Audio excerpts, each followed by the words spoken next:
tentang huwa. Waw, huwa kan ada wawnya itu. Waw ini tingkatannya adalah 6 rukun iman. Waw.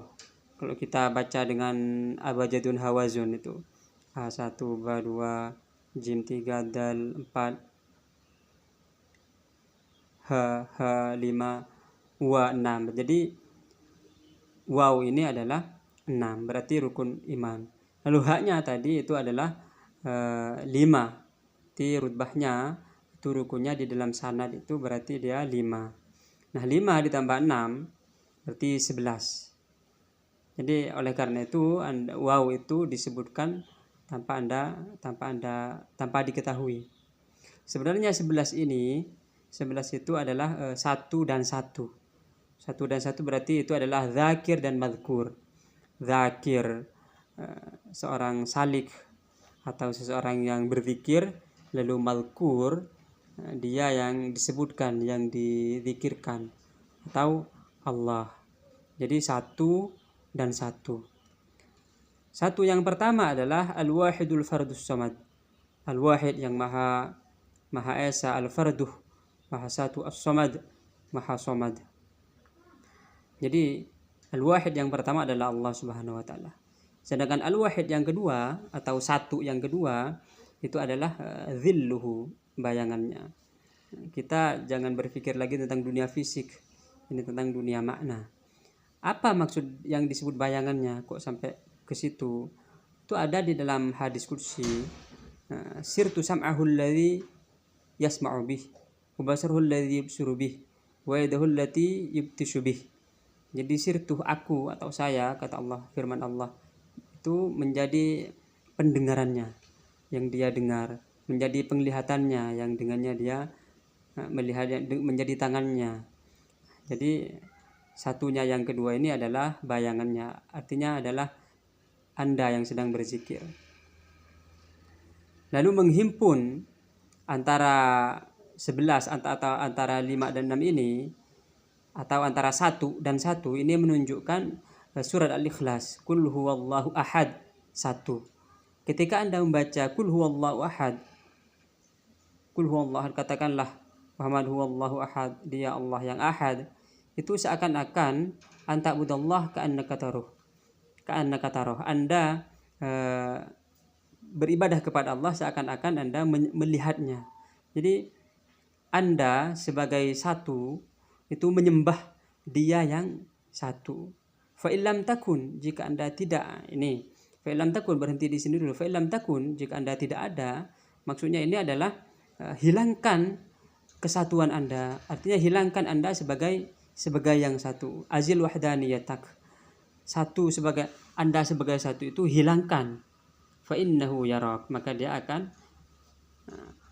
jika Anda fa illam takun tara fa innahu yarak, maka dia melihat, sungguhnya dia melihat Anda. Nah, maksudnya Anda menjadi fana di dalam hadirat Allah Subhanahu wa taala, seakan-akan Anda adalah bayangannya. Oleh karena itu Allah berfirman, Qul huwallahu ahad. Qul huwallahu ahad. Ketika Anda membaca Qul huwallahu ahad, ketika Anda membaca, Anda jangan membaca bismillahirrahmanirrahim huwallahu ahad tanpa ada kul. Walaupun ada kul, katakanlah huwallahu ahad, dia yang maha esa. Bukan ketika Anda baca berarti Anda jangan membaca huwallahu ahad tanpa kul, tapi Anda mengulangi kalimat yang sama. Nah, jadi Anda ketika melaksanakan perintah dengan ucapan kul huwallahu ahad, lalu Anda membaca kul huwallahu ahad, berarti Anda sudah menjadi yang memerintah, al-amir, yang memerintah. Setelah Anda melaksanakan perintah, berarti Anda menjadi amir. Ngeki, tak lakong. Jadi al-amir yang menjadi perintah. Oleh karena itu, sirtu sam'ahu alladhi yasma'u bi wa sarul alladhi yubsiru bi, itu menjadi hadis yang tadi. Sehingga sirtuhu, aku menjadi hu, dia. Tetapi ini tidak searti dengan hulul dan ittihad. Itu sangat perlu diperhatikan karena ini selalu banyak kesalahpahaman. Makanya jika mengkaji tasawuf dengan pikiran, bukan dengan dzauk, maka akan selalu terjerumus ke dalam hulul, ittihad, panteisme dan antropomorfisme macam-macam segala macam itu. Sebenarnya itu adalah dzauk. Dzauk berbeda, memahaminya bukan dengan alam pikiran. Nah, jadi bukan hulul dan ittihad. Lalu apa jika bukan hulul dan ittihad? Maka itu memang tidak ada yang tersisa, tidak ada yang kekal kecuali Allah Subhanahu wa taala.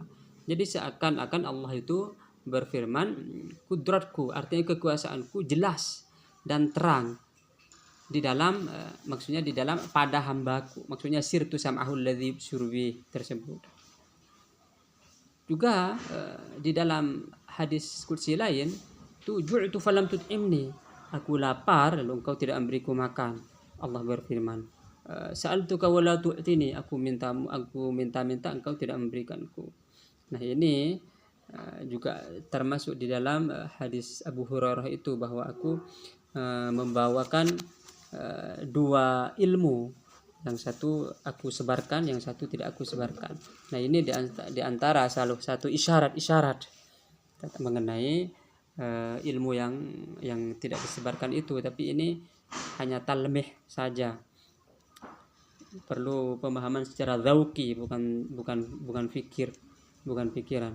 Nah, ini adalah bukti yang menunjukkan bahwa sudah sirtuhu. Jadi di sini kesatuan atau wahdanatnya yang maha satu itu berada pada satu, artinya tidak mengetahui yang maha satu kecuali satu. Ya, kapan satu itu menjadi satu dan yang maha satu, yang satu mengetahui maha satu, nah, yang maha satu mengetahui yang satu mengetahui yang maha satu, yaitu ketika Anda ini sesuai dengan metodologi al-hijabul a'zam, hijab paling agung, yaitu Nabi Muhammad SAW.